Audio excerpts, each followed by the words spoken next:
আগামী দিনে এই বাংলাদেশের অভিভাবক হয়ে এই জুলাই গুম খুন যারা হয়েছেন সেই শহীদদের অভিভাবক হিসাবে তারেক রহমান বাংলাদেশে আসবেন এবং বাংলাদেশের দায়িত্ব নেবেন।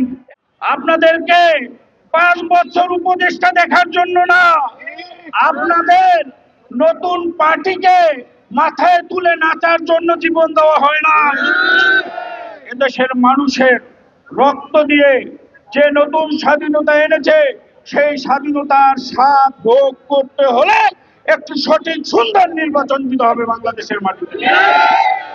সেই তারেক রহমানের নেতৃত্বে যেভাবে 17 বছর যুদ্ধ করে গেছি, সেই তারেক রহমানের সারা বাংলাদেশের গুম হওয়া এবং খুন হওয়া এই জুলাইয়ের আন্দোলনের শহীদদের অভিভাবক হিসাবে কিন্তু বাংলাদেশের মাটিতেই কিন্তু সে দায়িত্ব নিয়েছে বন্ধুরা আমার। কারণ এই দেশের জন্য এই জাতীয়তাবাদের জন্য শহীদ প্রেসিডেন্ট জিয়াউর রহমান জীবন দিতে হয়েছে বন্ধুরা আমার। আজকে আরাফাত রহমান কোকিকে জীবন দিতে হয়েছে।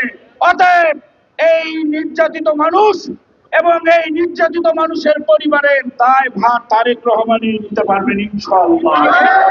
আগামী দিনে এই বাংলাদেশের অভিভাবক হয়ে এই জুলাই গুম খুন যারা হয়েছেন সেই শহীদদের অভিভাবক হিসাবে তারেক রহমান বাংলাদেশে আসবেন এবং বাংলাদেশের দায়িত্ব নেবেন এই আশায় প্রত্যাশা ব্যক্ত করে